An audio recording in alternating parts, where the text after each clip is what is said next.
जय Hind friends. Definition पढ़ेंगे balance sheet की। छोटी सी है काम की। डेफिनेशन तो उसका आएगा नहीं कभी, लेकिन कोई पूछ ले तो उसके लिए काम आ जाता है।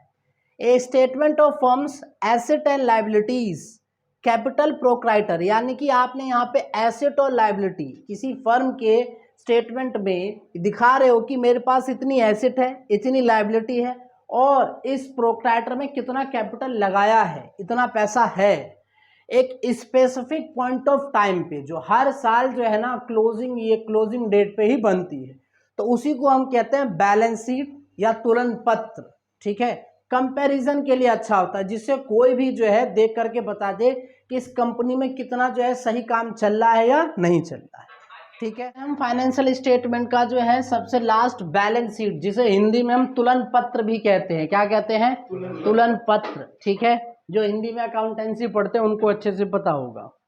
जैसे आप कैश इन हैंड को कहोगे हस्त रोकड़, हिंदी में कहते हैं, तो ये लाइबिलिटी साइड होती है और ये आपकी एसेट साइड। एसेट मतलब परिसंपत्तियां, लाइबिलिटीज का मतलब उत्तरदायित्व। अपनी कंपनीज को, फर्म्स को चलाने के लिए आपने बहुत सारे जो है लाइबिलिटीज, उत्तरदायित्व होते हैं। कुछ आप एसेट्स खरीदते हो, कुछ जो है आपके पास रहते हैं। तो सबसे पहले आता है कैपिटल, जो मेजर पॉइंट है। कैपिटल जो आप इंट्रोड्यूस करते हो, कैश टू कैपिटल अकाउंट, याद है? सबसे पहली जर्नल एंट्री करते हो आप, तो कैपिटल है, क्योंकि बिना कैपिटल के कंपनी या कोई फर्म या कोई जो है वेंचर चलेगा नहीं। तो कैपिटल लगाते, उसमें कुछ चीजें ऐड करते, कुछ चीजें लेस।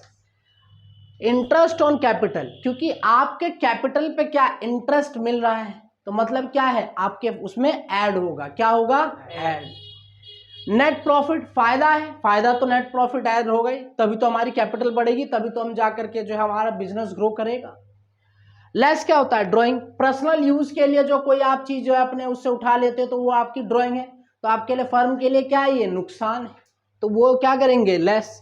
इनकम टैक्स, पैसा पे कर रहे हो तो पैसा जा रहा है आपका मॉनेटरी टर्म्स में, तो क्या होगा? ये भी लेस होगा। आप ड्राइंग पे इंटरेस्ट पे करोगे, इंटरेस्ट ऑन ड्राइंग, तो भी ये लेस होगा। और जब यहाँ नेट प्रॉफिट ऐड कर रहे हैं तो नेट लॉस क्या हो जाएगा? माइनस। नेट लॉस कहां से आता है? प्रॉफिट इन लॉस से कि ट्रेडिंग से? प्रॉफिट एंड लॉस से। रिजर्व, बहुत तरह के रिजर्व होते हैं। जनरल रिजर्व होते हैं, फिक्टिशियस रिजर्व होते हैं, रिवैल्यूएशन रिजर्व होते हैं, वर्कमैन कंपनसेशन रिजर्व होते हैं। तो हमें केवल ये देखना है कि रिजर्व जो होता है ना, वो लायबिलिटीज का पार्ट होता है कि हम स्पेसिफिक क्राइटेरिया के लिए रख देते हैं, तो रिजर्व है।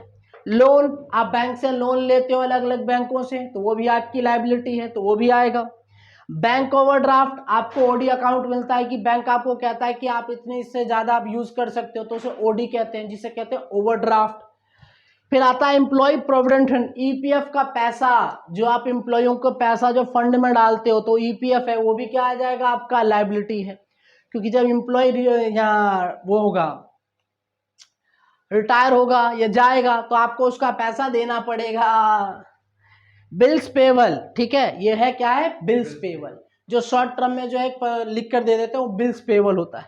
सन्ड्री क्रेडिटर, जो आपके क्रेडिटर्स होते हैं, जिनसे आप माल उधार में लेते हो, परचेस करते हो, वो सारी चीजें, तो ये आपकी क्या हो गई? Liabilities side. कौन सी साइड? Liabilities side. दिक्कत है? फिर कौन सा आता है आपका? एसेट्स।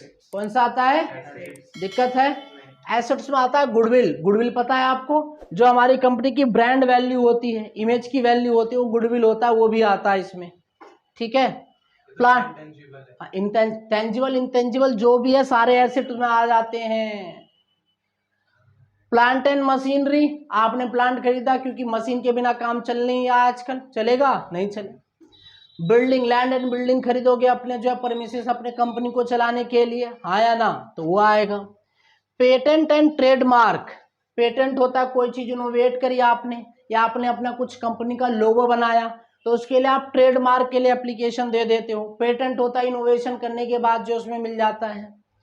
फर्नीचर और फिटिंग, फर्नीचर डालोगे ही, सब उस पर बैठेंगे, ऑफिस के कर्मचारी बैठेंगे, काम चलेगा ही, हाँ या ना, तो फर्नीचर फिटिंग आता है।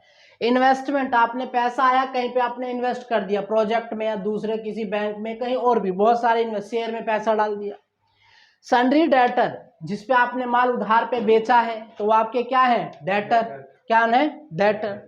Loan in advance in debit, कि आपने किसी को दे रखा है। ये जो लोन है ये क्रेडिट वाला होता है, ये डेबिट वाला, मतलब यहाँ आपने दे रखा है तो आप लोगे भी ना, जब यहाँ दोगे तो यहाँ लोगे।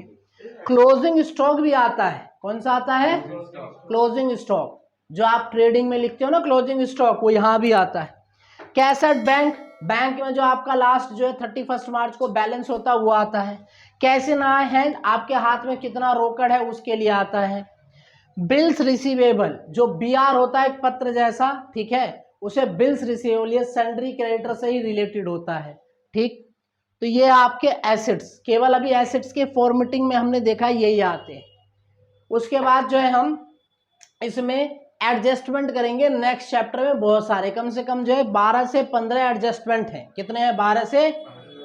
आउटस्टैंडिंग कल बताया था मैंने, प्रीपेड बताया था, एडवांस बताया था आपको, मैनेजर कमीशन आएगा उसमें, ठीक है, ये जितने कैपिटल इंटरेस्ट ड्रॉइंग ये सारी चीजें आएंगी, ठीक है, प्री अक्रूड इनकम आएगा, समझ रहे हो, ये सारी चीजें जो है नेक्स्ट वाले उसमें जो है फाइनेंशियल स्टेटमेंट विथ एडजस्टमेंट वाले में आएगा, इसमें आएगा एडजस्टमेंट वाले में, ठीक है। तो ये है आपका अगले चैप्टर, अगले वीडियो में जो है हम नेक्स्ट चैप्टर के बारे में बात करेंगे। धन्यवाद।